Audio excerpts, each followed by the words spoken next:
What does a contraction feel like? How do I know if I'm in labor? And what does a day of labor look like? Wait, is this normal? Hey, I'm Heidi. My best friends call me Hides. I'm a certified birth doula, host of this podcast, and author of Birth Story, an interactive pregnancy guidebook. I have supported hundreds of women through their labor and deliveries, and I believe every one of them and you deserves a microphone and a stage. So here we are. Listen each week to get answers to these tough questions. Birth Story, where we talk about pregnancy, labor, deliveries, where we tell our stories and share our feelings. And of course, chat about our favorite baby products and motherhood. And because I'm passionate about birth outcomes, you will hear from some of the top experts in labor and delivery. Whether you are pregnant, trying desperately to get pregnant, or you just love a good birth story, I hope you will stick around and be part of this birth story family.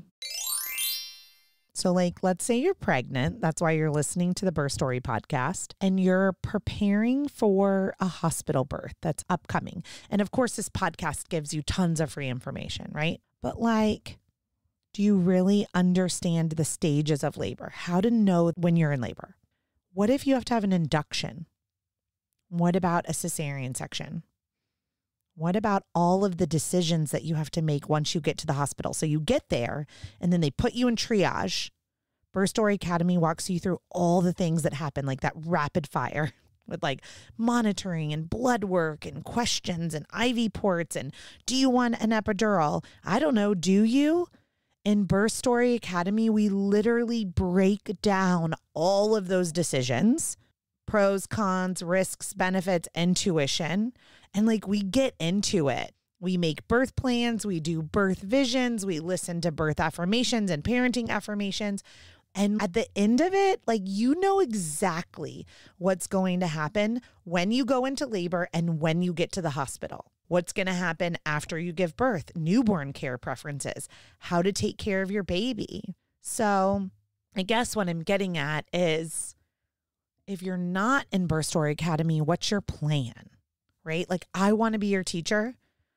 I want you to come join me in Birth Story Academy and let me walk you through all of the decisions that you have to make if you're having a hospital birth, and how to have body autonomy and how to have informed consent and informed refusal. I'm going to teach you and your partner, if you have one, everything that you need to know about birthing in a hospital so that you can walk in that door with some swagger, with some confidence, wash that anxiety away because you learned everything you needed to learn in Birth Story Academy and you are ready to crush that birth, right?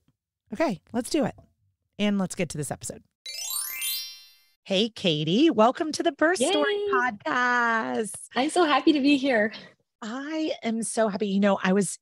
You guys that are listening, I was actually just looking at Katy's page and I didn't realize that you had such a large following on Instagram. Somehow you ended up in my feed. I'm sure a friend or a client tagged you and said, you should really follow Katy. And so I did. And then I was preparing for this interview and I was like, wow, you have quite a large following. So Katy, tell us all the things. Who are you? Where do you live? Tell us about your business. Thank you, Heidi. I know that was funny. You're like, wait, what? But my name is Katy Fassett. I live in Parkers Prairie, Minnesota. It's a town of 1,000 people. So, it's a pretty big city around here. I've always lived in Minnesota. I'm married to my husband, Scott Fassett, and he is a financial advisor. We've been married for almost 7 years now. And what I do for work, I should have said I have 3 kids, which is why we're here. So I'll, be sharing those birth stories. I have all boys, a 5-year-old, 3-year-old, and a 1-year-old boy. So they're all, 2 years apart. And it's just kind of been a lot of craziness. I'll share more on that. And then what I do for work is I am an online health and wellness coach. And so I lead monthly accountability groups for moms just like me in the thick of, baby having season. And so they're the moms that are busy and they don't have time and they can't get to the gym. And so I partner with a company called Body. Now they're changing their name to Body. And so we do these online workouts together, and I host morning accountability calls so that moms have encouragement to get out of bed and get started. Cause that's really, I'll share more about that. But once I just started taking back my time and taking care of my body, it changed everything for me with motherhood. And I'll share more about my first pregnancy, but that was really hard. And so that kind of is what spurred me to become a wellness coach. And then what made my following grow is my humor. I've always just been a very outgoing, kind of crazy lady. And I never really knew how to fit that into my coaching business. But then once Reels came out, I just started having fun with the silly audios and just really letting my personality shine. And that's when my account just really started to grow. So that's just a little bit about me. I don't know what else you want to know, but in a nutshell, there we are. I love it. You have the cutest accent from Minnesota. Oh, thank you. I think it's like absolutely adorable. And I really love the mompreneur stories. So my listeners know I have a master's in business, but I'm a birth worker. And sometimes those things are like this weird dichotomy of like, how do they work together? I really love hearing how parents follow passions and kind of juggle both. So we'll dig into a little bit about how you got into Body and how you are really working online, like through raising 3 boys. So there's 1,000 people. How did you meet? Yes. So I didn't grow up in Parkers. I grew up in an even smaller town with 400 people. And how I know, plot twist. And how I met Scott was we went to the same college. So we met at a very small Lutheran school called Bethany Lutheran College in Mankato, Minnesota. And my dad is a pastor. He's a Lutheran pastor. And now my husband is actually going to go and become a pastor. So another plot twist. So it's all coming back around full circle. That's kind of the big life change that's happening now. But he was a senior and I was a sophomore, and we met each other in the omelet line in the cafeteria. And he made a comment to me like, have you seen a lot of like cute freshman boys? And I was like, what? I'm a sophomore. I was like, I'm way too old for that. And I was kind of offended that he thought I was a freshman. But now he said, I said that to see if you had a boyfriend. And I know, I was like, that was very smooth. Yeah. And so then we just kept chatting. He added me on Facebook and we chatted on Facebook, and then we saw each other every single day, my entire sophomore year. And then he proposed to me my junior year, and we got married the same week that I graduated college. Wow. And you guys have been married for 7 years. Yep. So was he from an equally small town in Minnesota? Yeah, I mean, to me, it's big, but to regular people, they're like, that's small. He grew up in Alexandria, Minnesota, which is like 16,000. That's and it's giant compared to 400. Yes. Yeah. To me, I'm like, whoa, like he's like, I like graduated with the class of like 300 people. And I'm like, that is so big. Like my class was 20 kids. And now the whole state of Minnesota is following you on Instagram, you know? Yes. So. Yes. That's just so funny. I know. And that's what people say to me, like, oh, I bet everyone recognizes you. And I'm like, we live in a super small town. Like nobody, like we just live our normal life. Yeah. No one else in your small town is probably on Instagram. You know I know. Yeah. They are. No, a few of them are. Yeah. Doing work. Well, we're going to get into your birth stories, Katy, and I'm really excited to have you here. And I know that the birth of one of your children kind of helped launch into the career that you have and the business that you have built online. So let's start with your oldest boy, who's now 5, right? What's his name? Okay. Yep. His name is Otto. Okay. Otto. Ooh, what a cute name. Yeah. So Otto. So tell me about Otto. Was Otto a planned pregnancy? So yes and no. I think I was just very naive when we were first married. And and I just was like, I thought it just would take a lot longer for a person to get pregnant. I mean, I knew how it worked, but I didn't know exactly how it would work with me. And so we got married, in December, end of December. And then it was May that I found out that I was pregnant. And so it just seemed kind of to happen fast, I guess. And then, yeah, so it was sort of sort of planned, sort of not. Yes. Well, I tell We you were what, still surprised.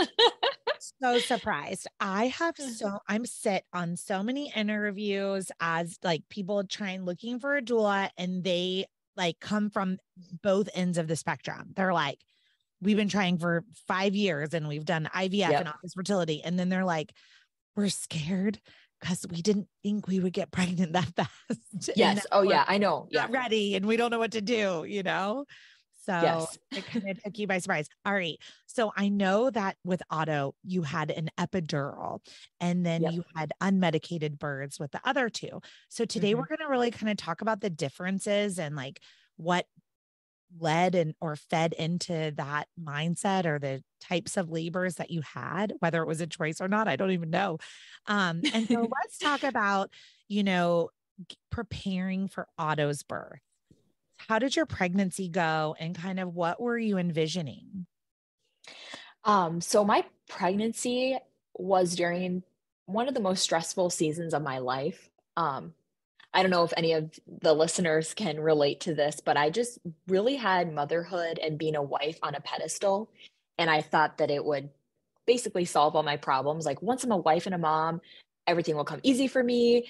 It'll just all work out. Like that's when I just like reached the epitome of what my life will be. That all I knew that I wanted to be was a wife and a mom. I went to school for business, but I didn't even really care. I just wanted to find a husband. And so when I, became a wife and marriage is hard if anyone out there is married and it's not awesome every day. So in that year of pregnancy and newly married, my husband changed jobs. We moved. We bought a house for the first time. I had like 3 different jobs that I was doing. And I just really, you know, stuffed my feelings with food. I just ate a lot during that pregnancy. And, people are like, oh, you're eating for 2. I ate for like a whole football team. Like I just kept eating and eating and eating and just felt like as soon as I stop eating, I'm going to remember that I'm in a strange town where I don't know anyone. And I just feel really lost in this season of life. I went from living in a dorm room with a bunch of my friends, seeing them all the time, to being married in a new place, pregnant. And I thought that I would know what I was doing at this point in my life, but I was a 21-year-old, didn't really know what I was doing at all. Yeah. Did you have So ordered eating any other time in your life, like in high school yes, or anything? yeah, and I've been able to overcome that with what I do now for work, but I really struggled my junior year with just weight gain. I didn't get my period till I think I was a sophomore, which compared to my friends, they all had it way sooner, it seemed. Like I was like the last of my friends to get my period. And so I always felt like I was just experiencing things way later than everybody else. Like I just gained a lot of weight and just had a lot of hormone fluctuations, got way more acne later on when my friends had gotten it earlier and were able to like figure that out. So my junior year, I struggled with just gaining a ton and being heavier than I ever had been. And then my senior year, I struggled with just not eating enough. And I just wouldn't eat at all to try to lose weight and be skinny. And then once I went to college, I was so stressed out with my class load and I just would eat my feelings.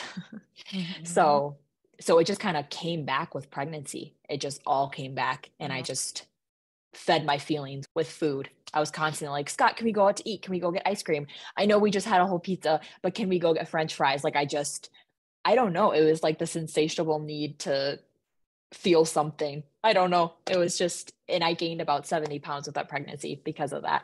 Yeah. I want to simmer with you right there, Katy, because I really appreciate your vulnerability. I have a long history of disordered eating Mm. and right at the pinnacle of health for me, Mm-hmm. where I was at my healthiest, but I was also at my loneliest, right? Like, Yeah. so I had that desire that you had. I just wanted to get married. I just wanted to be a Yep. mom. And Katy, for me, time was ticking. Okay. I was Mm-hmm. 34 when I met my husband. So I felt Okay. like life had ended, right? I was like, I've Yep. already missed it. Life has ended. So I really focused on myself and my health. And I had Mhm. played soccer internationally, and I was a half marathon runner, but I was a long distance runner, and I was a soccer player, and I was at this peak of health. And then I meet my husband and fall in love. Mhm. And Katy, I also gained 70 pounds on the dot. Wow. 70 I pounds. haven't heard a lot of other people who've gained that much during pregnancy. Oh, I mean, you're talking, and I was about to start crying because I was like, Aw. I don't know even where we're going with this conversation, but I am right Yeah. there feeling that how that can happen. And so I know other people listening are struggling with that Mhm. too. And Mhm. then you go in for your appointments, and I don't know how if you were, but I was really getting shamed for the weight gain. Oh, Like I was so embarrassed. Yeah. me. Yeah. Yes.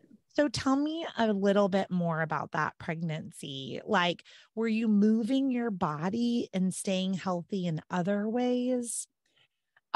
I was really stressed out about like hurting the baby. I thought like if I work out too much, I'm gonna mess up this baby. I had a lot of anxiety about that. And my sister had given me, they had recently had babies. And so she gave me this like pregnancy DVD. And I remember trying to do 5 minutes of it. And I was like, I'm too tired. This is too much. And it felt really worthless. Like I'm just gonna keep getting fatter. Why do I even care? So I did go on walks, and I had this just like thought of like, you're young, it'll all work out. And my mom had 7 kids, and she's a very trim petite lady. And so I was just like, oh, I'll just get my mom jeans. I'll just be just like her. And it didn't really work that way for me. So yeah, I guess the answer is no. I was not. Mhm. All of that. I mean, I feel like I went into my pregnancy and my birth like couldn't be more educated, right? Like I had been a Yeah. doula for a really long time. I'm 9 years at that point. Like, Hmm. and it just kind of can consume you, like the Yes. overwhelming emotions of like, Hmm. who am I? Like, I really, really wanted to be a wife and a mom, and now I'm a wife and I'm pregnant. And like, Yep. who am I? You know? Yep. And so, and I think lots of people take that type of anxiety, unknowingness in different ways, right? And so I'm so glad that you're being vulnerable so we can have this discussion. Um, if you're in that season and you're listening, what I will tell you and what Katy will tell you is that we have healthy boys. They're here, Hmm. they're healthy. Yep. Um, so I want to tell the birth story, but then I want to talk a little bit about that postpartum journey then. Oh, girl, I know I you can could feel feel it. it. Yep. Yeah. Yes. And which is why I So am so just passionate about this season. no, I just like I feel the story building, and it's like Hmm. I know nothing, and I can sort of feel Hmm. where it's going. So your pregnancy goes by. Do you have any complications like gestational diabetes, hypertension, any medical concerns that you were being followed for? So besides the weight gain, my doctor wasn't really too concerned about it because she's like, you're young and you're like, because it did, like if you looked at me, you were like, wow, she's pregnant, but you would never be like, wow, she's gained 70 pounds, So I was able to, I don't know, it just didn't look in as much as it was. I don't know. Yeah. But the one thing that just kind of got tripped up during that pregnancy was we had moved. So I had seen a doctor for my first appointment, but then the rest of them were with this other OB. And what we think happened now, looking back, was that they just got the dates mixed up for what the due date actually was. So when they did the ultrasounds, they said this baby is way too small. And so, or not like way too small. Maybe that was like too strong of language, but this baby is not measuring where it needs to be. So after 20 weeks pregnant, I was going in for more ultrasounds to make sure that baby was growing at a healthy rate. And that also freaked me out, which is another reason why I ate so much food, because I thought I got to drink some milk. I got to start stuffing my face. I got to start growing this baby, which now looking back, I'm like, Katy, that did absolutely nothing but just make you feel like, and I had horrible heartburn. Yeah, there was just so many things going on with that pregnancy, but it was like the only thing that had them concerned was just that he was smaller, measuring smaller. And isn't that so interesting too? Because it's like, why you feel like I have had so many clients that will say, well, like, I almost could justify it if the baby was a Yes. little bit the big, Yes. it's like, Yes. and it's hard, when like I've Mhm. gained 70 pounds and then a 5 pound, 2 ounce baby comes Yep. out, Yes. It's and embarrassing. It feels. there's so many emotions, Mhm. complicated emotions to weight Mhm. gain in pregnancy. And the way that our medical community handles it can just be really insensitive, I think, Yep. sometimes. So, Katy, how is Scott doing through your pregnancy? Like, you're newlyweds, and it sounds like you're going through a lot emotionally and physically. How was the pregnancy for Scott? Um, let's just say it's a miracle we're still together. By the grace of God, we are here today. I was so emotional, volatile. I took all my frustrations out on my husband, just like, I mean, every pregnant woman probably has those moments of like, wow, like, you're kind of acting crazy and you feel that you're acting crazy, but you can't stop it. You're just like, I'm just going to keep going on this roll. So that was tough. But Scott, he is always just, he's just a really good guy. And so he was supportive in that, but I would not say that that was a season of our life that we were thriving in marital newlywed bliss. We definitely went right from the honeymoon stage to, cranky bickering at everything stage pretty quick that first year. Yeah, it's a lot of people's stories. So I'm Mhm. glad that you spoke honestly about that, because everything changes for us to transform into parents. We Mhm. literally both have to let go of who we were, who we used to be. And then, especially if you're newlyweds, not only are you trying to build a marriage, you're trying to build a marriage as two totally different people. Yeah. It is very difficult. Do you have any advice for couples that are, newlyweds and going straight into parenthood? I think my biggest advice would just be to remember that this is a stressful time in your life. And that first baby is a lot of change and you will get through it.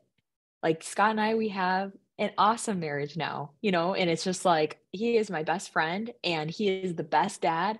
And every pregnancy after that was just so much better. And I was just kind of, I was struggling with a lot of things on my end. I was struggling with, I wanted this.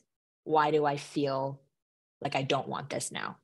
And I had a lot of guilt. Like I should just be thankful and grateful that I have a husband and that I'm going to have a baby, when some people try months to have a baby. But now I'm just feeling like, crap, what did I get myself into? This is a lot. This is too much. And so I just kind of took that out on Scott. But if you are someone who, you got married and all of a sudden here you are with a baby, just know that it will get better. That would be my advice. And that you're not, this isn't the rest of your life that you're going to feel this way. This is just a very minute, stressful time in your life, and you're going to get through it. It is just a season. Yes, just a season. Such a great mantra to keep you going. Now, I know you had a lot going on, like mentally and physically. Were Mhm. you preparing or educating yourself for labor, for birth, for breastfeeding, for postpartum? Did you do anything to prepare? Um, I talked to my sisters, which they were no help at all. I remember after I had a baby, I was like, "What is wrong with you? Why didn't you tell me this?" Like, I was just like, "You," and they're like, "Oh, sorry, we didn't know you wanted all the details." I'm like, "Yes, that could have been helpful." But I did go to a breastfeeding class because I knew I wanted to breastfeed, but I didn't do a birthing class or anything like that. We just did, actually, our 1 year anniversary was the breastfeeding class. We went to a breastfeeding class. I'm like, wow, here we are. 1 year of marriage, and that was in December, and then we had Otto the beginning of February. I did not do much education at all. I just thought that it would all come naturally to me. So, I can laugh at that now, but but Well, it did. there is a component to innate wisdom, but I Yep. would say that the thinking that goes along with innate wisdom would be like also not birthing in a hospital, right? Like, Yes. like you can be, in my experience, like pretty naive about birth and believe in your body's innate wisdom, but like you got to steer clear of a hospital. If you're going into a hospital, there's a lot we need to know about. Yes. And I didn't know any of it. I didn't know any of it, and I was not prepared for any of it. I just thought you get the epidural and everything's going to work out. That was my birth plan. Okay. So you have to go into labor for that to happen though. So your dates were wrong. Did you end up going into spontaneous labor or were you induced? Spontaneous. Okay. It was very spontaneous. It was Super Bowl Sunday. I was 40 weeks. Poor Scott. 40 weeks and 5 days. Okay. And I was very pregnant and big and tired. I just remember we were watching the game. I was laying on my left side on the couch, and all of a sudden I just felt this like shooting pain through my hip stomach area. I didn't even know. I was like, oh, weird. That was weird. Like, I just thought it was just kind of like a cramp type thing. And then I was like, Scott, I don't know, but I just kind of keep getting this like just jolt. This jolt is how I could explain it. And I was like, I feel that I am going to go into labor. And we did have an induction date for at like 41 weeks, I think. So I was getting closer to that. 2 days later. Yes. And so like, I knew that there was an end in sight, but my mom also went over with her babies. And so I had like told my OB that, so she kind of, and everything was looking fine. So anyways, I said, okay, I'm just going to get ready for bed and let's just try to get one more night of good sleep before this baby comes. So I washed off all my makeup. And if you know me, you will never see me without makeup on. I am a makeup girl. Okay. So I washed off all my makeup and I go to bed, and all of a sudden, not even 5 minutes later, I'm like, Scott, we are going to the hospital right now. I'm like, this is so painful. I can't, because they just started getting way more intense, way closer. And the thing I was the most mad about was that I didn't have makeup on and I just had washed it all off, but I was so much in pain that I didn't even have time to go put makeup back on. I'd be like, bring my makeup bag. I can get it after I get my epidural. Put it back on. Yes. And so anyway, so I, grabbed all my stuff and we hopped in the car. We didn't have any kids yet. So this was our first one. So we hopped in the car, drove so fast to the hospital. I just remember being like, this is insane. And I called my brother, my oldest brother, Jake. And I said, hey, we're on the way to the hospital. Just wanted to ask, will you be the godparent for this baby? And so he was like, yeah. And so then we just, kept on driving and got to the hospital, came upstairs, and then they, checked me for dilation. And I think I was 3 centimeters dilated. And that's labor. I mean, yes. And so they kept me there, and I was having very consistent contractions, and it was so painful. And I just was really not prepared for that. And it was just so shocking, the pain. And then soon I got an epidural, and the epidural was great. It was totally fine. The only thing is that it worked really well on me, So I couldn't even move my legs at all.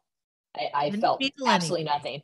Okay. I felt absolutely nothing. And I remember them saying, push when you feel a contraction. And I said, what does that feel like? I don't feel it anymore. So they had a nurse holding my stomach to tell me when I was having a contraction, because I couldn't even feel it. Like, wait, so she could palpate on top and feel when the uterus turned into a hard, basketball essentially, and then it releases. And So I couldn't. So she was saying, okay, here's a contraction. Go ahead and push. Yep. Yeah. But what I didn't know is that you stop pushing. So they would say push, but they wouldn't say, okay, you can stop pushing. So I would just like be pushing as hard as I possibly could. And I tore so bad because I was just like, okay, I'll push. And I felt nothing. I felt absolutely nothing. Oh my gosh. Okay. So there's a lot there, Katy. Okay. Yeah. So first, I just want to give the listeners a couple of things. Active labor is when you are 6 to 10 centimeters and your contractions are 2 to 3 minutes apart, lasting 60 to 90 seconds. So that's what we call active labor. But labor, earlier when I was like, well, you were in labor at 3 centimeters, labor is when we're consistently contracting, and maybe those are 5 or 6 minutes apart or 3 to 5 minutes apart, but they're really strong and they're making cervical change like you had at 3 centimeters. I am dying to know if you can remember the timeline from like what time at, like, I have no idea what time Super Bowl was 5 years ago, but like what time was Super Bowl? And then like what time did you get to the hospital? And then what time did you give birth? I had him around 8 o'clock in the morning. 8 in the morning. Okay. So you weren't in labor for very long. No, I was not in labor long at all. I pushed maybe for 30 minutes. That was the longest I pushed. Okay. Wow. So the average pushing time for someone who's epiduralized, as in has an epidural, is 1 to 4 hours. So you were really ahead of the curve there. Yes. With 30 minutes. And then I'm imagining Super Bowl was like in the evening, like let's say 6 or 7 p.m. Yes. It was late. I remember going into bed. Like I think the game was wrapping up around 9:30. So we were in bed by 10. Okay. Wow. That's very fast. Okay. So the average gestation is 41 and 1. So you were right there at 40 and 5. You were like very close to it. And then the average length of labor for a first time birthing person is 24 hours. So the fact that you had a less than 12-hour, listen, I don't know where we're going with story 2 and 3, but the fact that you had less than a 12-hour labor tells me, like, if you were my client, I would be like, Katy, you need to get a move on it on number 2 and 3, because that's what one was 12. That was, the second and third may go a little quicker. So yeah, that was pretty fast. Overall, how did you feel like your birth experience was? Well, like I said, I just wasn't educated. I feel like that's thrown around a lot. Like, I need to educate myself, but like I really wasn't. And I didn't even ask questions. I just kind of went into it thinking the epidural would solve everything. And my after baby experience was really bad. I felt horrible. My downstairs was in so much pain. I couldn't even sit down. I tore so bad. Or okay, I shouldn't say so bad because I know that there's like degrees of tearing. But I did have stitches and it just burned. It just burned every time I went to the bathroom. And I just remember standing up to walk and it was just gushes of blood and just feeling like my body was just broken down there. And then my stomach was just so much, so much weight gain. Like and I was so swollen. You look at pictures of me and I didn't have my makeup on. So you look at pictures of me after I had Otto and it is just this swollen face. And I remember my legs just being so swollen and my hand and just that was, which honestly is what led me into not wanting an epidural the other time, because I really did not enjoy the postpartum because of that experience of having the epidural and having the catheter. Because I don't know if you knew that, but you have a catheter. I did not know that. So when they were like, okay, with an epidural, you need a catheter, I was like, wait, what? No one told me that. Like, I don't know. So there was just so much that I just wasn't even mentally prepared for. And I just was like, oh, okay, I guess we're putting a catheter in. What in the world? Like, it just was so, I just felt like a little girl in this hospital. And they're like, here you go. Like, okay, we're just going to do all these things to your body and just hope a baby comes out. Like, it just, even though like, I mean, they're just doing their job, but I just had no idea what was happening. Yeah. Oh, hearing your story makes me feel like I know medically you were safe, but I just know that there's a place to make you emotionally safe by informing and explaining and asking for consent. And like when we leave the hospital saying, you have a periurethral tear or a perineal tear or a sulcus tear or a clitoral tear. Like there's so many places that you can, you said downstairs, but like there's so many places that you can tear downstairs, to use your language, Yep. They don't even share with us what type of tearing, right? Yeah, Or she just said you tore. right. Things that can help are using a peri bottle or a bidet, sitz Mm-hmm. baths, not moving your body for 15 days because of the Mm-hmm. placental wound. Like when the placenta, which is about the Yep. size of a dinner plate, comes out, it peels away from the uterine wall and it leaves an opened wound that Mm-hmm. bleeds. And so even if you have Mm-hmm. a cesarean section, the placenta still peels away, in Yep. a C-section, and we still bleed. And we just don't talk about that enough, Katy. Like No. preparing a young new mother for the Mm-hmm. postpartum journey. And guess what? We're also asking you to be a wife at the same time. Like Yep. that is so much pressure. And I will never forget, like you said, that whole picture of you swollen with IV fluids from Mm-hmm. the Mm-hmm. epidural, like just no makeup on. Like there is this photo of me with my first, same thing, Yep. epidural things. And I'm like my face is like, bleh. Yes, it doesn't even look like you. And Yeah. I like once a year, I put it next to a famous person that's just given birth. I remember when Kate Middleton came out, and like, thank God Yes. Middleton still had her bump, but Yep. like, and I put them side by side and I'm like, what I thought I was going to look like. Yes. what, and, Yep. and what you do look like. And you said earlier in the podcast, you said like you had put becoming a mother and becoming a wife on a pedestal. And it's Mm-hmm. like, okay, well, here you are. And there's an emptiness to the weight gain, right? Yep. It just hangs there. It Yes. just falls. Has no meaning. Yep. It's a fullness, but it's also empty.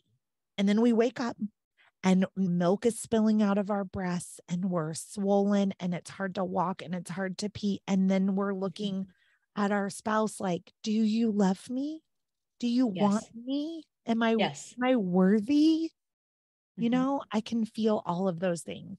So how did you get through it? Well, I just wanted to make one comment on what you said on the milk coming in. My milk came in so fast. So I was just leaking constantly.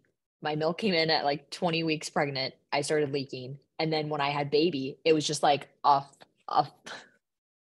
I don't know, like a waterfall of milk. And I remember the doctor for like the baby doctor, he was like, "Whoa, you can tell your milk came in." And I was so embarrassed by that comment. Like, I think he was trying to be like supportive, but I was so embarrassed because I was leaking as we were sitting there. And, you're not wearing a bra or like, because you're in this nightgown thing for I don't know. But, anyways, how did I get through that?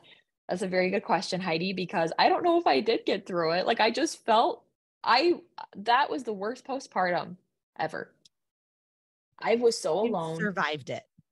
I survived it. Yes. I guess I should say that. Like, and I, I know not everyone listening to this podcast is a believer, but I do, believe that God puts you through things in life so that you can help others who go through a similar season. And so that is a huge mission of mine, is just to be there for the moms who have gone through this too. And we were just, in a new house, a new mom, and I just was struggling with all of it. Plus, Otto had reflux.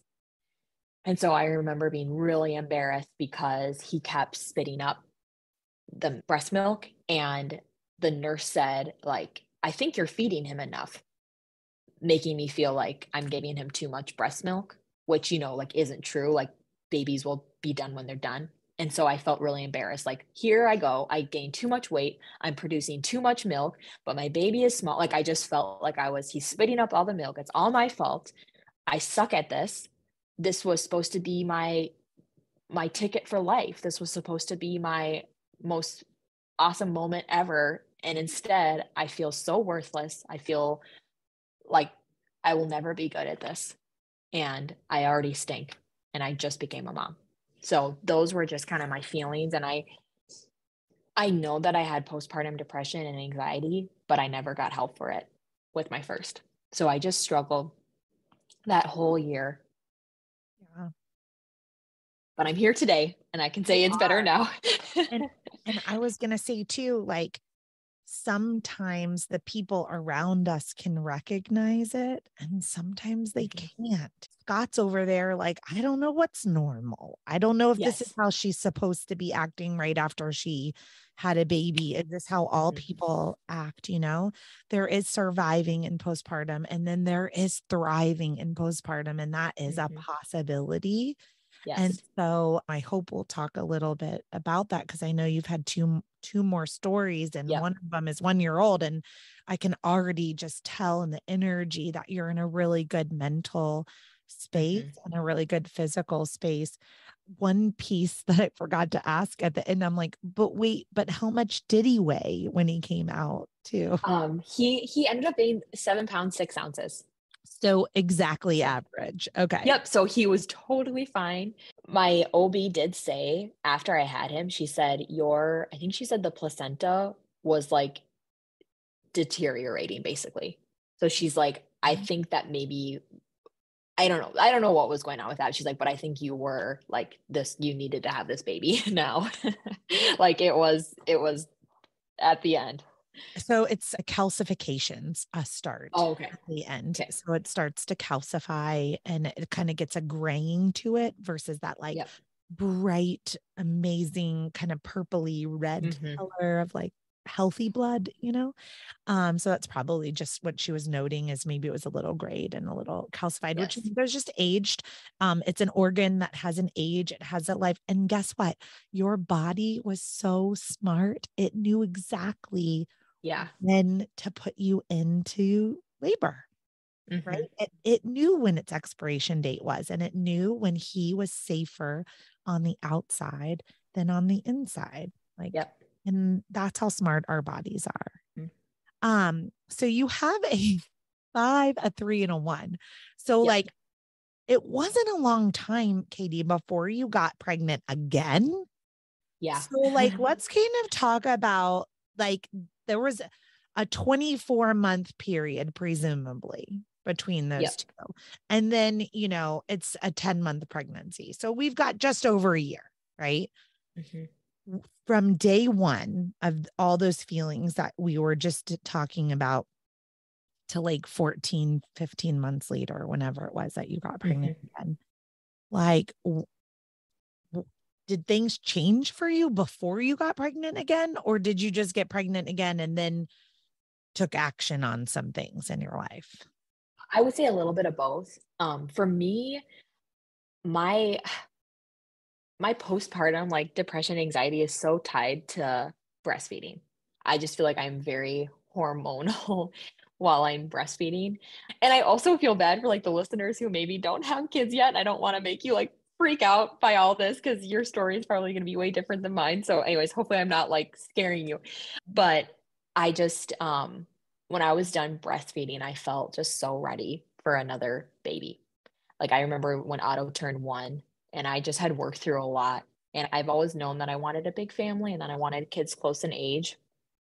But when I got pregnant, that was kind of like, whoa, this was fast. So he turned 1 in February, and then we found out we were pregnant in March.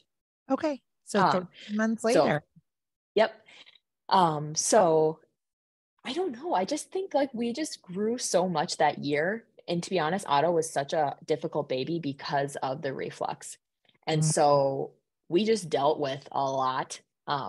We matured a lot in that year, and we grew a lot in our marriage. And it was when I was 20 weeks pregnant with my second that I just told myself, like, I guess it was before that. I was like, this is going to be different.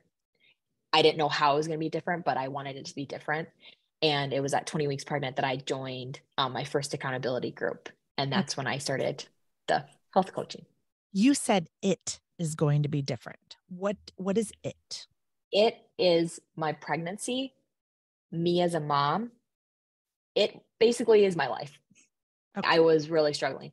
I also knew after I had my second, I wanted to be home, and I didn't want to work the job that I was working. So I basically was just like, this is the line in the sand.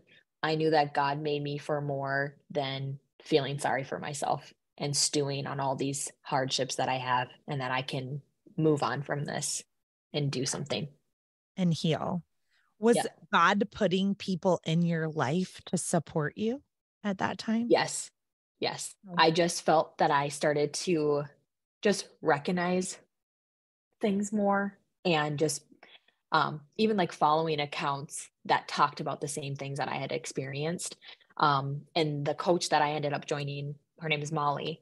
Um, she was the one that was sharing her fitness journey, and she was doing these workouts from home. And then she was pregnant with her first when I was pregnant with my second. So I saw her working out as a pregnant woman from home. And I thought, oh my goodness, she seems so happy. I want that.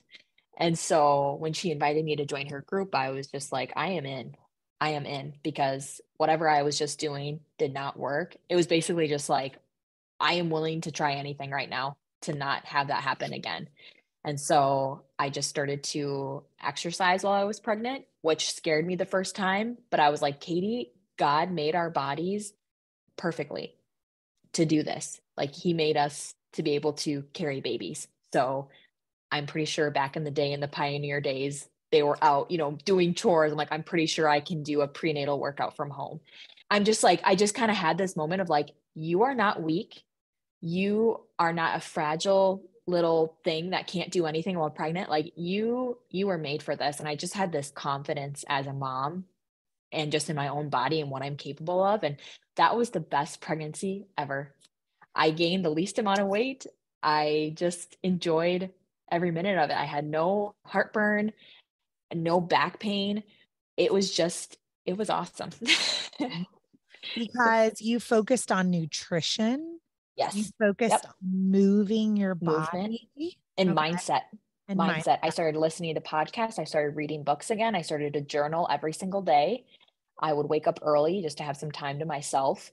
I just felt like Scott was like, holy cow, Katy. Like, it literally went from night and day. I went from just feeling really sorry for myself, just kind of couch potato life, to I just don't want to live this way anymore. And it's like I just needed that extreme change to just like jolt me into being in healthier habits. Okay.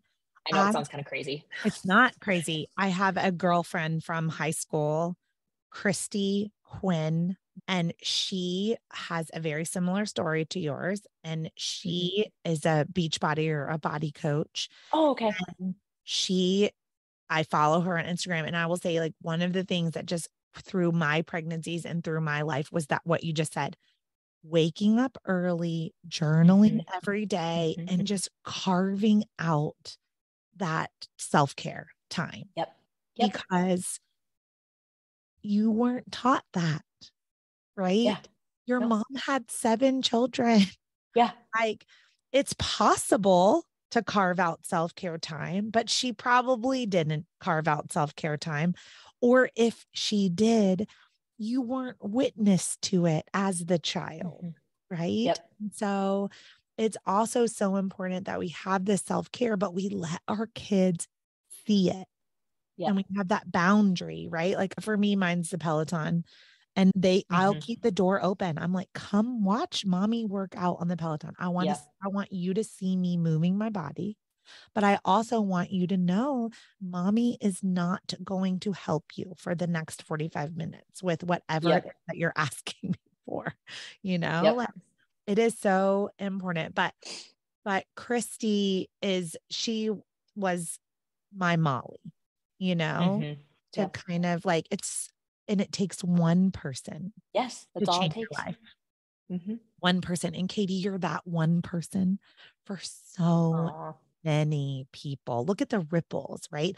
Molly to you, and I'm sure Molly's affected lots of people too. Yes. But like Molly to Katy, and now imagine all those people affected by Katy. And the ripples just are so magical. So you are totally 20 agree. pregnant, you get introduced to Molly, you are making positive changes in your life, which impact everything. Taking control over job, taking control over your marriage. Yep. But I also want to know, as a doula, like, was there any part of this where you were like, I need to learn about birth? Like, did you think about birth this time? You want to know what I thought of? The answer to be yes, but like, it can be no. You can be like, nope, still didn't. Let's just say that comes in chapter 3. Okay. Chapter 3. Chapter 2 was like, I want to wear makeup. I got a photographer. I was kind of all over the place with my priorities. But on the way to the hospital, and so all of my babies have been spontaneous labor, like it just kind of happens. With my second, it was 39 weeks, one day. Ooh, so That's much when earlier. Much earlier. Yep. And I just remember having this feeling of like, I'm just so tired. And that pregnancy, like towards the end, I just remember laying on the ground and my 1-year-old literally running around in circles around me and just being like, I am so tired. Like, what is going to happen once this baby's here? I just remember on the way to the hospital, I said to Scott, I said, you know what? I think I'm just going to try this without an epidural on the way to the hospital. And he goes, what? And I was like, I'm just going to try it.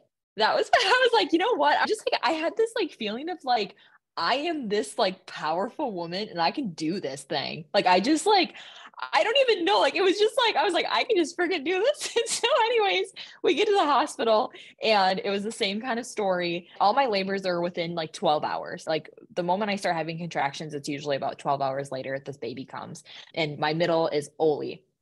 Okay. And he was born around 7:30. All my babies, I go into labor at night and I have them in the morning. It's just kind of, I don't know. My body just knows like you're relaxed, you're kind of getting ready to sleep. And now here's a baby coming. And so anyways, during that, they are like, okay, do you want an epidural? And I just said, no, we're going to just rock it out. And I remember Scott being like he literally went to the doctor. He was like, she needs an epidural. He's like, she needs it because there gets to be a point where you're in a lot of pain. But it was too late. It was too late. It was too far gone. I just remember in that labor, I I just was so tired because I just had I did not, I mean, you're probably like, Heidi, like, Katy, what is going on? This is not smart. No, So I was just so exhausted. It's just, I do this for a living and I interview people for a living. And I'm thinking, no one has ever been like, and then on the way to the hospital, I decided to have an unmedicated birth. I'm like, who are you? You can do I don't anything. know. I'm like, you can do anything, Katy. If you Yes, I literally said that. I was just like, I can just freaking do this. And so I just remember pushing the baby and I had this moment of looking at my doctor and I said, I can't do this. I said, I cannot do this. I literally had a moment of like, if this is how I'm going to die, Lord, take me now. I am in so much pain. Oh, that's called transition of labor. Yep. That means Yep. like about to push your baby yes, out. exactly. Exactly. So my doctor said, Katy, I just remember her holding my hand and saying, you can do this. Because she was the same doctor. I've had the same one for all of my babies. And so she's like, you can do this. And then push baby, I think it was around like 20 minutes that I may have been pushing for that one. It felt like an absolute eternity. But baby came. I had a little bit of tearing, not bad. But I just remember after that one that like with Otto, I just remember I was really able to embrace the fact that there's this baby here and like him being laid on me. I was just felt like this, like just peace. After Oli, I felt like, oh, like I was like, it was just so much, like I was just like sweaty and just like, what just happened? Holy cow. I feel like I just ran like 50,000 marathons. Like, I don't even know. Like, I just was like, they're like, here's your baby. And I'm like, cool, great. Where's some water? Like, I was just so tired. Like, it was just so much.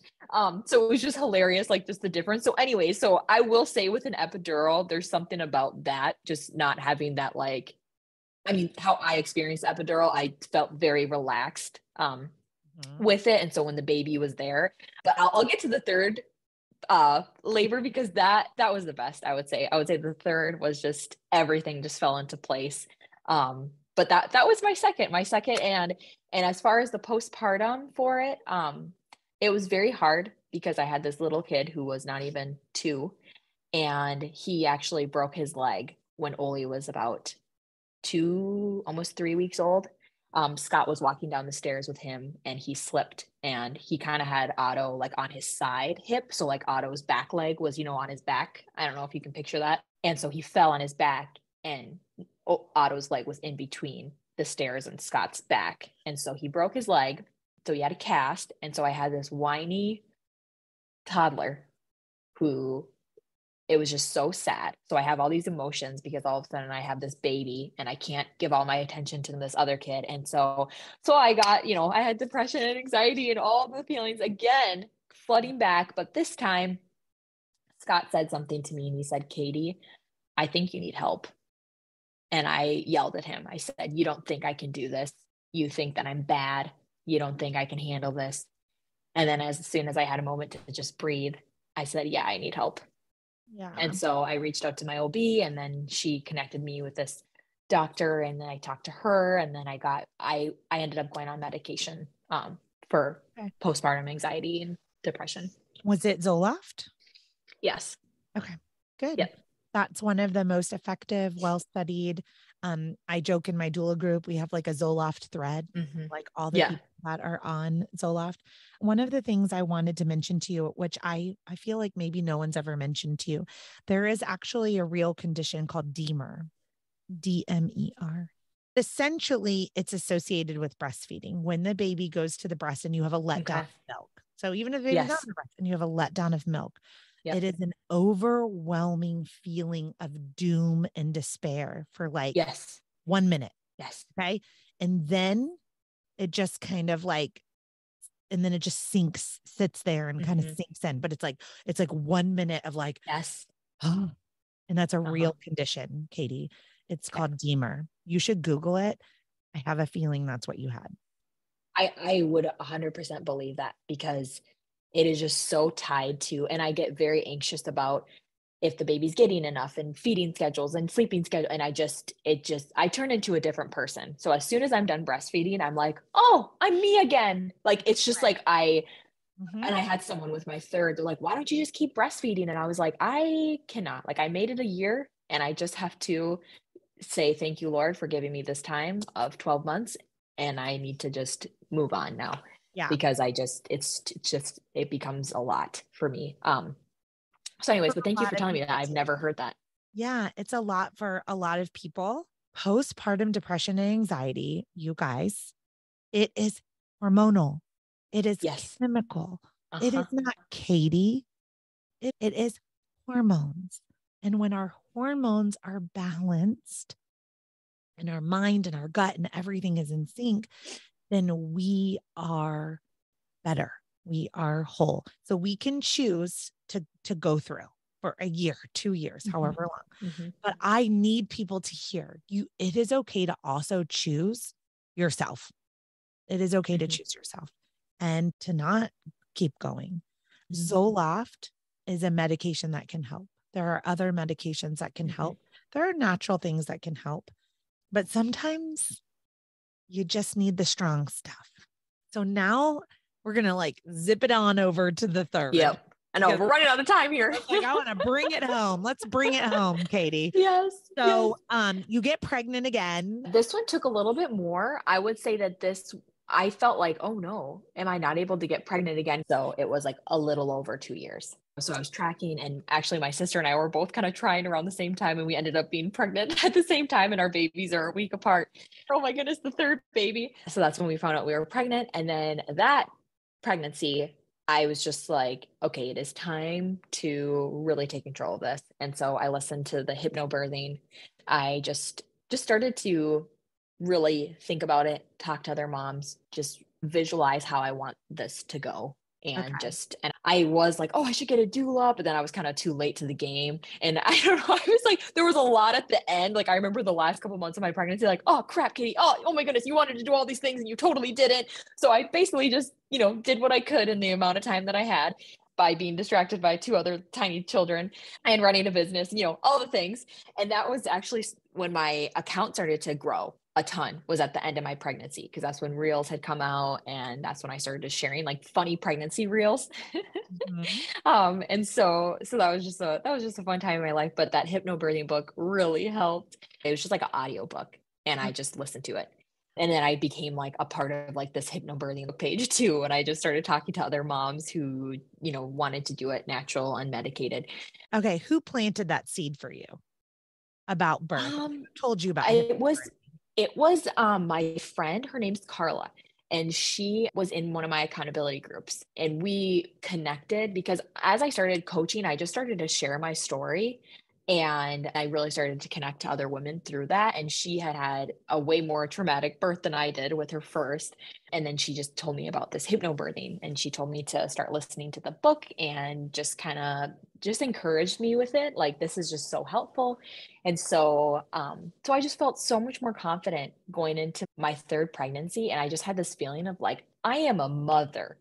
Like, I am in control of this. Like, yes, I'm in this hospital, but like, I'm ruling the roost here. Like Yeah. I just had this confidence in my OB. I just love her so much. She's just so like sweet to me and just like, whatever you want, Katy. Like, she's like, Katy, she's like, you are a boy mom, you are a rock star, like you work out. She's like, you can do anything. And like, so she was just always like, however you want to do it, I'm here to help with that. So I just appreciated her because she was just very encouraging to me through it all. So then the only thing with my third that I would say was not as good as my others is that I feel like I just wanted to have this baby so badly. Like, I just wanted to like have the baby. Like like get this baby out. I was just like embarrassed that I was taking so long, I think. Like, I was almost to 40 weeks and I was like, I had Oli 39 weeks in one day. Like, why am I still pregnant? Like, I kind of was just like, is this baby going to be in forever? Even though I had done this times, I think I was in like, I don't know if you would call it labor. Is there something before labor where you're kind of getting contractions? Prodromal labor, and it's terribly exhausting. Yeah. And so I was just getting like these contractions and now we have two kids. And so we were like, okay, can the grandparents take the kids? And I don't know. And we were trying to do all the things to do, to try to get baby to come, but they took the kids that night and we just kind of waited at home because I called the hospital like, hey, I think I'm going to be going into labor. And I think I just really wanted to be into labor, that I was like tricking myself into thinking that the pain was worse than it was.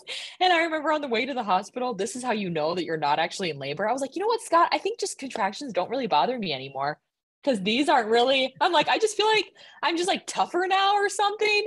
And he was like, okay.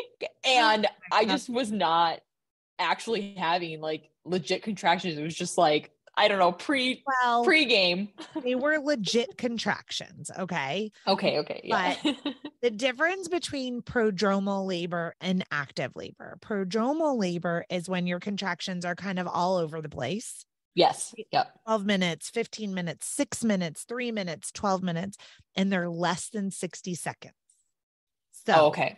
Yep. 20 seconds, 30 seconds, 40 seconds. And like they hurt, but like not that bad, Yep. Active labor, they are every 2 to 4 minutes. They don't waver from that. Yes. They last a long time, 60 to 90 seconds. And their intensity is a little bit higher. So I was doing the prodromal labor, but I had like multiple contractions in a row that were like 3 minutes apart, 4 minutes apart, like 3 minutes apart. And so I was like, oh my goodness, this is happening. And then it would be spaced out. Cause then all of a sudden on our way to the hospital, I was like, ooh, that one was 10 minutes, so it was just like very random. And so then we got to the hospital and I just kind of felt embarrassed, to be honest, because I was like, oh man, this is my third baby. I should know what's going to happen. But now I'm like, I think I got here and I actually am not in labor. And now I feel really stupid. And so we were there.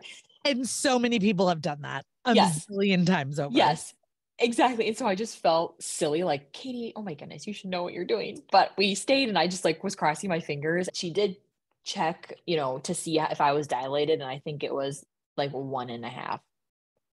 So then I was, pretty embarrassed at that point. But my doctor was, not there, but they called her and they just said, Katy, whenever you are in labor, it goes really fast. So it was really cold. This is in February. It's like -20. And this was already at night. And so they're like, you're already here. Let's just keep you overnight, see how it goes. And in the morning we can chat and we can either like induce you. And after listening to the hypnobirthing, I was like, heck to the no. I don't want that. I was like, I'm just going to wait for my body to do its thing. Like it's done its thing the 2 times. So I don't want to rush this. Like, I don't feel like I need to, if it's a couple days I need to wait, I'll wait. But I literally feel like the nurse checking me, like made it like jump into labor or something. I don't know. Yes. So she probably swept your membranes. So when they go to check you, it releases prostaglandins. So that's I think that, yes. And it just kind of stirs it up. You guys listening at home. I mean, I said I would keep it PG for Katy and her audience. So that's okay. Another way that you could do that if you were not in the hospital is by having P&V or some sort of penetrative things. Mm-hmm. Is that as PG as I can get, Katy? That was pretty PG. I appreciate that. We tried that. I mean, like we were doing all the things, but apparently it was just the nurse had to, the nurse got it going. Okay. Yeah. Leave it to the experts sometimes. Yeah. So anyway, so then my contractions did start and I was like, oh my goodness, this is a lot. And it just came all back to me. I was like, oh, ha ha ha ha. Here, silly me. I thought I was like immune to contractions with my third baby. No, these hurt so bad. But with my second, I didn't even have time to like go sit in the bath because it just happened so fast with Oli. But with my third, I did have the time to like go into the tub and just kind of sit and soak. And I labored the most in the tub, but in the hospital that we are at, you cannot give birth in the bathtub. Okay. Or in the big jacuzzi thing that they have there in the middle of the room, but you can labor in there. So it's like, once you're past like a certain point of dilation, they do not want you laboring in there. So that was the best probably. But when I got out of the tub, I kind of was going a little hysterical with the pain. And so I just remember standing up. Here I am, like, it was the best labor, but it really just felt like the best, like, and I'll get to the best part. But I just felt a little hysterical from the pain. And so I remember just like standing up and just being like, oh, like, because all of a sudden a contraction, and they were so intense and so long. And I just would, like, poor Scott in his arm, I just squeezed his arm. Like literally in my mind, I'm just like, I want you to feel this pain. Like, I want you to feel this in your arm. Like, I am going to squeeze with all my might and I want to break some skin. Like, I just turned into like an evil person. I'm just like, you are going to feel this because this is so much pain. But it really just started to amp up and my doctor wasn't there yet because now it was like early morning. So we got there, probably it was closer to midnight the night before. Yeah. And then it really started to kick up around 2-4 a.m. And I think I had Nels, it's like 6:30, I think, in the morning. I got to look back. I have all their like announcements on social media, so I could just go back and look at the time. I should have done that before this, but no, but I mean, you roughly have a time in which you go into your birthing time. Yes. And you roughly have a gestational length or a labor length. And I'm going to say you have a gestational age. Okay. Because Katy, I want to go all the way back to your first pregnancy and your dates were off. If you had two babies in your 39th week, and then that one at 40 and 5, I'm like, no. They were a week off. And that's why you were measuring small, right? Yep. I think so too. Were all your babies 7.5 pounds? The last two were 8.3. 8.3. And then no. And then your first one, what they thought was 41 weeks at 7. No. Yeah. I was going to say that dating was off. I think so too. Absolutely. So I think that you have your gestational age in the 39th week and you have your weight, 7 to 8 pound babies, and you have your length of labor, 12-ish hours, and you start at night and you give birth in the morning. I mean, that's just what your body does. So if you, like you said, you and Scott want to have a big family. So when you're on 4, 5, 6, 7, I don't know how many you're going to, they're probably just going to get a little shorter and shorter. That 8 a.m. turned into 6 a.m. will turn into 4 Yes, they did. Exactly. It was like 8, 7, 6. That's exactly how it was. Oh, the nurse checked me and she was like, oh, you are like ready to go. Cause I was just like, I was in pain. And they did give me something. It was something to just kind of relax you. It was not an epidural, but I was kind of becoming a little hysterical. So they were just like, okay, this will just like take the edge off is what they said. I don't know if you know what even that is. I can't even remember. So it's likely one of two things. Okay. Most likely it was a drug called Vistaril. Vistaril is a form of an antihistamine like Benadryl, but it has anti-anxiety properties. So it kind of calms and relaxes the system. There is another medication called Stadol. It's an IV narcotic. However, that would very rarely ever be used that far along in labor. So that would be used if you were like 2 or 3 centimeters dilated early in labor and you're having lots of pain or anxiety. But the IV pain medications do go directly to the baby. So they wouldn't want a baby to be born right after getting narcotics, because then they come out kind of floppy, essentially. So I'm going to guess that you had a medication called Vistaril, and that is essentially an antihistamine. But it calms you down.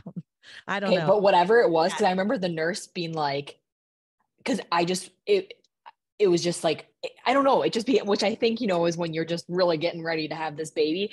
So then she checked me and she was like, oh, you're ready to go. And then the doctor ended up coming because they had called her, like, she is, getting very close. Because I think my doctor wasn't going to be there till like 7:30. And so she comes in the room and she was like, Katy, you ready to do this thing? Which, is so funny how OB, they're just like walking in the room, like, here, it's just so funny. And so I was like, yes. And then she asked me, Katy, how do you want to like have this baby? Like, do you want to be, like laying down, or like, how do you, and I said, I was like, can I just be on my knees? so I was on my knees, prayer position. Something I should say is my water, always has to be broken by them. It never breaks on its own. But with my third, it was not broke yet. So many things happened at once. Okay. So I was on my prayer position on my knees. And I was just like leaning on Scott, and I was just ready to push this baby out. Like, I just had this feeling of like, I am a strong woman who is just gonna, like, they did this back in the day, I can do this too. And so with like the first push, I think my water broke. I think I pooped. I think I pooped. And so all of a sudden it was just like, I remember just saying, sorry, because all of a sudden like water was everywhere. And, there's just nurses around. They're just like the best people ever, cleaning up everything. And then all of a sudden I'm pushing and I feel myself like pooping. And I'm like, sorry. And it was just like, my body was like, release everything now. And then the baby came, another push, baby came. So it was 2 pushes, baby was out, and they handed me Nels. Yes. And they handed me Nels. And I just had this feeling. It was just the best feeling in the entire world. And I just held him, and I just was so proud of myself of what just happened, and just everything just came, and just being able to see him. And like, I don't know, I want to like brag about my own kids, but like, he's just the cutest little thing. And it was just so worth it. And I remember the nurses like asking me questions like, oh, should we wash him up or should we do this? And I was like, I just want to hold him. And I was like, I just want to nurse him, and I just want to hold him, and I don't want to let him go. Like, so I literally just laid in a pile of blood and water and poop. I mean, they cleaned up the poop and everything, but I was just so happy, and it was the best. And I remember telling them like, can you dim the lights? And I just like held him.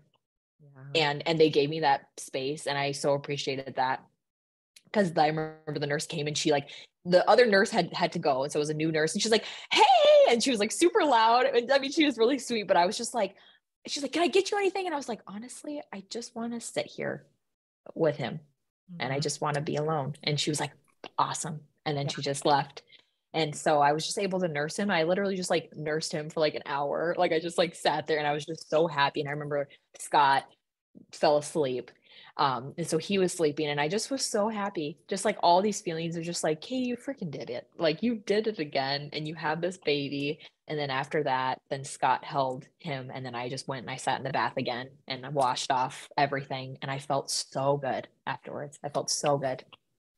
That jacuzzi tub sounds amazing when it's negative 20 degrees outside. Oh, yes. Completely. I let my Minnesota accent come out there. I know, it's amazing. Well, I will say the thing that I'm hearing in your story at the end is typical of a third, fourth, fifth, sixth, seventh time mom. And that is, there is such an acute awareness of how precious and fast that bond, that afterbirth bond goes away, because you just left a 4-year-old and a 2-year-old to go birth Nels that were practicing and exhibiting their independence, from you.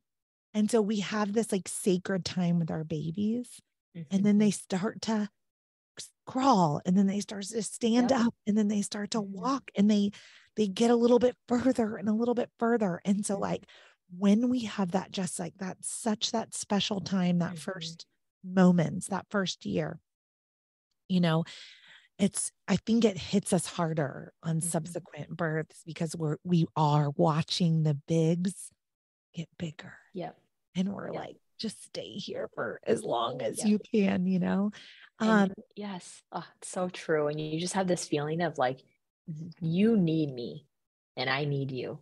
And like, we're in this together, and like, they're just so precious and warm, and you just hold them so tight. Katy, as you told your story, you grew in your power. Like I was watching it unfold. When you first started to tell your story, you collapsed into a 21-year-old scared new mom. And you started sharing your story like that. And you just grew in your power and in your joy and in your life. As you told each story, you could just feel you shifted, even just changing from one story to the next story to the next story. The whole audience right now listening, we can feel that shift in you, and it inspires us that even if we're in the thick of it, if even our story is your first story, that there can be another story. There can be, and you just need to pay attention to who God is putting in your life. That one person. And all you have to do sometimes is just say, sure. Yeah, I'll listen. And that one connection can turn into like this crazy jolt of life-changing things. What you do every day on Instagram, on TikTok, and your online coaching business is making sure that the people that are in your circle, they have story number 2 and number 3. They have number 3. They have 100%. And so keep sharing about your birth, and keep sharing about your journey and your power and motherhood. And I am so proud of you. And it was a pleasure to interview you today. Thank you, Heidi. You're welcome. Well, it has truly been an honor. I know everyone is dying to, they were listening, and now they're like, okay, I got to remember to write down the Instagram and the TikTok. Okay. So it's Katy.Fassett, KATY.FSSETT. Okay. Like Bassett, but with an F, and like Katy Perry. Oh, there you go. I like it. So everybody, if you are not already following Katy, go follow Katy. And while you're at it, can you follow birth.story.academy? Yes. We were just laughing. We've got 200,000 of you listening to this podcast every single week. And like 5 of you are following the Instagram. Yes. Go show her some love on the Insta. Come on over and follow birth.story.academy and follow Katy.Fassett. And we hope you guys have a blessed and wonderful week. Thank you for being here. Thank you. Thank you for listening to Birth Story. My goal is you will walk away from each episode with a clear picture of how labor and delivery might go, and that you will feel empowered by the end of your pregnancy to speak up, plan and prepare for the birth you want, no matter what that looks like.